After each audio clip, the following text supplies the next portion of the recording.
سورۃ النساء آیت 7۔ اور آزماتے رہو یتیموں کو یہاں تک کہ جب وہ پہنچ جائیں نکاح کی عمر کو، پھر اگر پاؤ تم ان میں ہوشیاری بس حوالے کر دو طرف ان کے مال ان کے، اور نہ تم کھاؤ ان کو زیادتی سے اور جلدی سے، یہ کہ وہ بڑے ہو جائیں، اور جو کوئی ہو غنی پس چاہیے کہ بچے، اور جو کوئی ہو فقیر پس چاہیے کہ کھائے ساتھ انصاف کے۔ پھر جب حوالے کر دو تم طرف ان کے مال ان کے، پس گواہ کر لو ان پر، اور کافی ہے اللہ حساب لینے والا۔ سورۃ النساء آیت 7۔ مردوں کے لیے ایک حصہ ہے اس میں سے جو وہ چھوڑ جائیں، والدین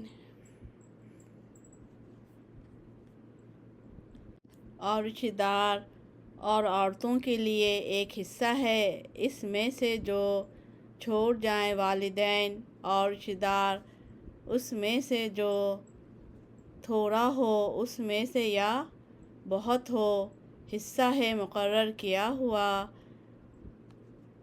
سورۃ النساء آیت 8۔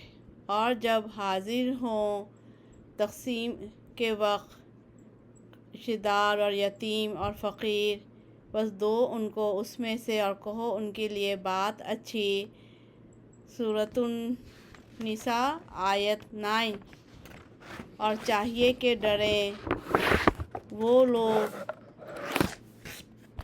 اگر وہ چھوڑ جائیں اپنے پیچھے سے اولاد کمزور، وہ ڈریں ان پر، پس چاہیے کہ ڈریں اللہ سے، اور چاہیے کہ کہیں بات درست۔ سورۃ النساء آیت 10۔